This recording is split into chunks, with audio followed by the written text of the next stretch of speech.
Go. How do I look?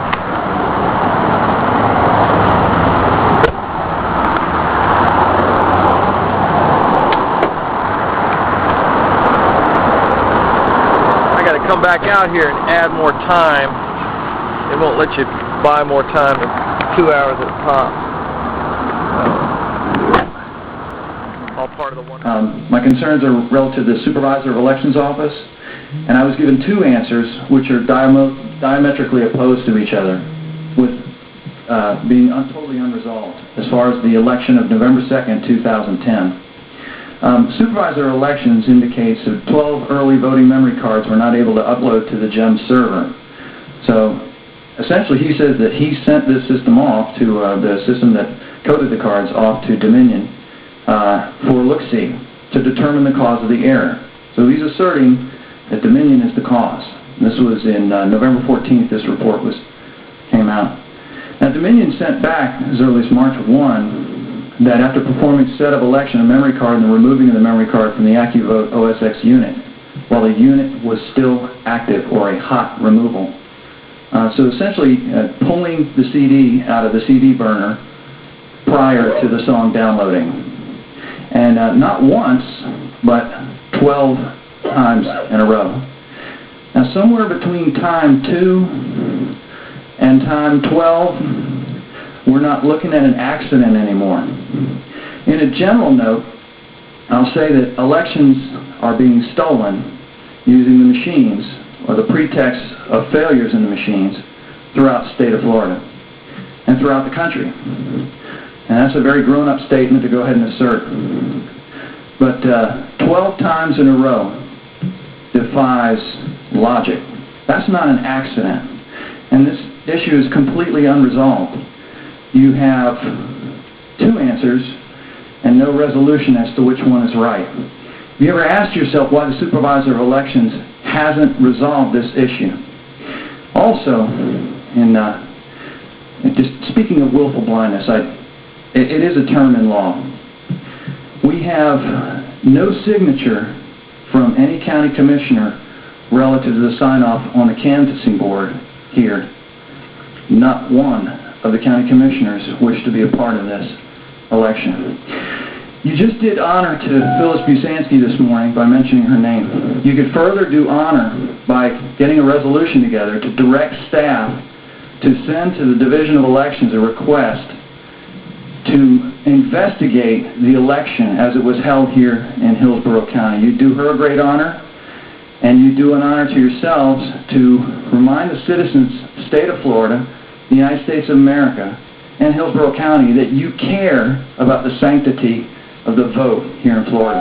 Thank you. Thank you, Mr. Kirk.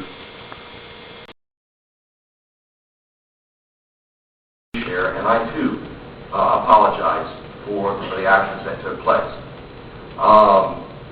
We are in a society where First Amendment rights are a right, and everyone should be allowed to exercise those First Amendment rights. But there is a time and a place that is deemed appropriate to be able to do that. And in a room where we're trying to reach consensus and address the people's business, there needs to be a certain level of decorum in order for us to do that.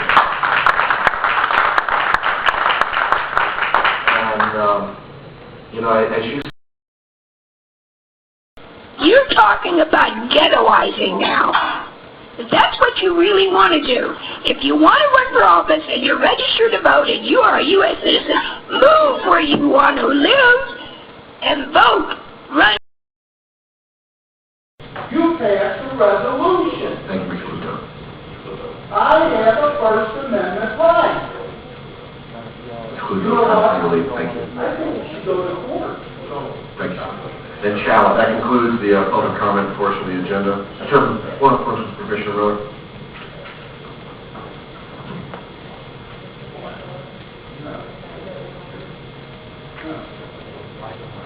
Let a foreign person go for it.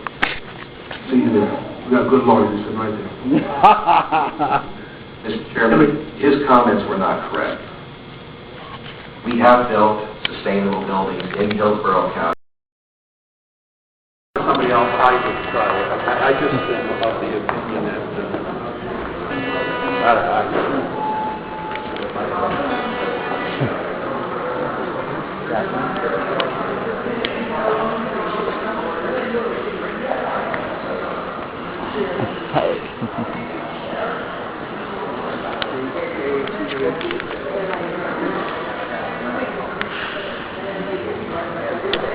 you just saw was the illustrious media doing their job. Sanctity of vote is in question. They're concentrating on this. Further documenting updates. Okay. Yesterday I attended the county commission meeting. This morning, the website didn't have the first session. The website for Hillsborough Television didn't have the first session on their website. It was blank. Went down to Hillsborough County Television. They said it was a result of sunspot activity. So they did give me a disc with my 3-minute segment on it, but they didn't give me the full disc. But they said the entire session from the early morning would be up. So then I went over to Kathy Castor's office, representative in Congress. It took some doing, but I finally got in to see one of her legislative aides and told him the story start to finish. And he informed me, I don't know if this is true or not, but I'll have to research.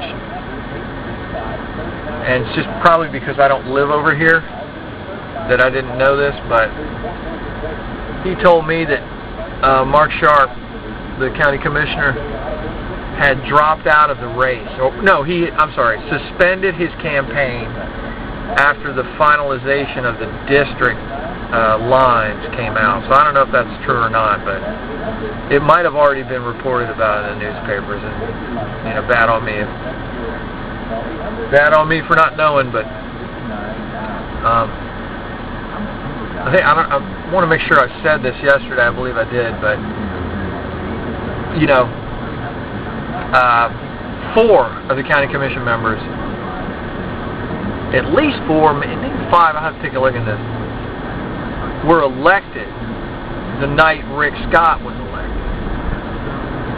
And like I told Kathy Castor's aide, Tom, I don't have his last name, it's on the card, I said, listen, that they probably aren't going to be real hot to investigate this. And he just nodded, I mean, 4, they're not going to call the Division of Elections, which they didn't yesterday. They absolutely made no move to say, yes, we are going to contact the Division of Elections and look into this right away, sir. They didn't even mention it. They didn't comment on it.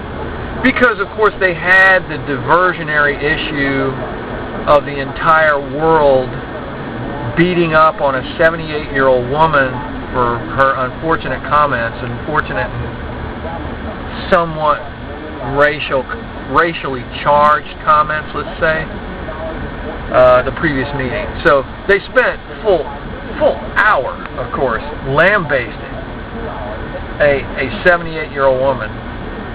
And the Tampa Times this morning, of course, was all over it. Full on 15, I would say 12 to 15 column inches. Again, reviewing the unfortunate comments of a senior citizen who has a medical ailment that really prevents her from speaking too much above a whisper. Okay? Someone's grandmother who said something retrograde because she's from the 19-whatevers, And there, of course, so the media has its dog and pony show with the editor saying, run down there and talk about racism, you know. So we'll have 15 column inches on that.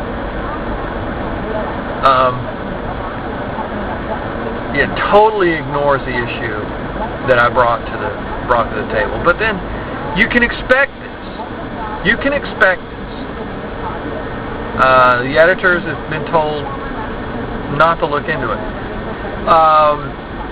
WSP in Tampa contacted me after the meeting. Their photojournalist got my information. I got to get some business cards on it. I don't know what to put on a business card, to be honest. What do you put on a business card? Underwear vlogger. You know, is that it? What do you put on a, you know, who am I? I'm an author. I guess I just put a business card. Author. Voting rights activist. I don't, you know, I guess I could do that. But, yeah, no forward progress as far as them, you know, doing their job. So I have to come over here on my own dime and get them to do their job, which what they should do is contact the Division of Elections. There's no earthly reason why they can't contact the Division of Elections. None. But they're not going to do it. They had their diversionary issue, the little, you know, beat up on the little woman. Okay, get 15 members of the Hispanic Coalition, you know, and God bless Hispanics, you know, come on. But 15 members of the Hispanic Coalition came again to whoop up on a 78-year-old woman. And the media ate it up. A non-issue, okay? You know, let's end racism. Yes, let's end racism, okay? You would think this woman was Hitler, the way they talk. So anyway, they conveniently, and then they had a gentleman. They had a gentleman who is a greenhouse guy, one of the greenhouse guys. I don't know if he's a plant, but you know, it just seems awful convenient to have this guy. And he was escorted away by the deputy, the Hillsborough deputy. So that made for interesting diversion to prevent the county commission. The county commission, of course, can now claim, well, there were just so many things happening yesterday. We forgot all about that. But, of course, they didn't vote to do what I suggested, which is, you know, tell the Division of Elections to investigate. That's perfectly reasonable, and it's their job, okay? If they ignore this issue, okay, there's a point where they become complicit. If anything went wrong there's a point where they become complicit in whatever happened there, if they continue to ignore it. And I would like County Commissioner Les Miller to tell me what's more racist than disenfranchising his people, okay, and my people. Because when the African American vote, or the Hispanic vote, or the Democrat vote, or the student vote over here gets stolen, or the Republican vote gets stolen on this side of the state, my vote gets stolen on the other side of the state. I'm not sitting here, I'm saying I'm a civil rights worker, or I'm not Martin Luther King over here. This is self-interest. We end up with this guy in the governor's mansion because of what went on here. What went on in Hillsborough County. We got that guy. And the impact on the classroom across the state in Brevard County, specifically to my kids, was instantaneous. The impact of his initiatives first year, the immediate, instant quality of life of the state of Florida went down. I mean, instantly. The teachers felt the pressure. Teachers had their lives overturned, their jobs turned into a 5-year temporary assignment with no more credibility in the eyes of the legislature and the governor and the school board than waiters and waitresses. You know, they were equated to essentially part-time waiters and waitresses. You know, so the impact of Rick Scott's election was nearly, I mean, the day he took office, the impact was instant. I'm going to do this and that. teachers are the enemy. You know teachers are the enemy. Did you know that? Oh, yeah. You know, worst thing to hit this country since polio. Teachers. Did you know that? Were you aware of that? Yeah.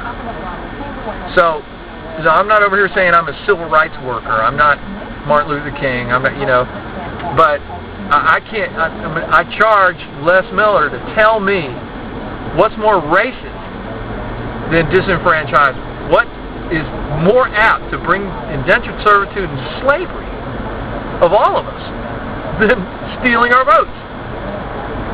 But of course, it's much easier to excoriate a tiny little woman for being retrograde, for being from a different era. It's so much easier.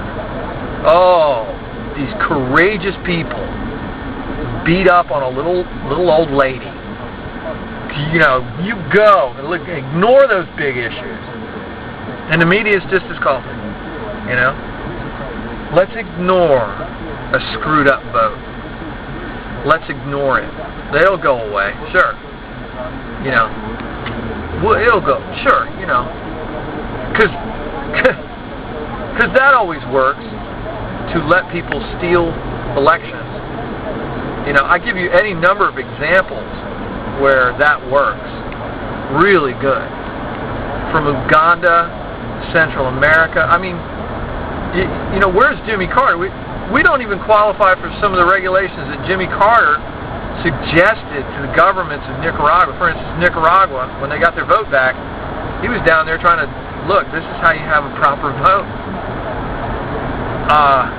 And we wouldn't even qualify under Jimmy Carter's standards for fair elections in this country. We wouldn't. And I think somebody on rigged elections suggested that we contact the UN and plead our case to the UN that we don't have fair elections in the United States of America. And she's absolutely right. And we have forwarded a basic response. It probably won't be satisfactory to you completely, but it did indicate that they identified the problem as a defective OSX tabulator unit. It was replaced. They checked it. They believe that it's working. But anyway, there has been an initial response. They identified the problem as a defective OSX tabulator unit. It was replaced. They checked it. They believe that it's working. But anyway, there has been an initial response to your inquiry, and then from that you can proceed with additional questions. That closes the public comment portion of the agenda.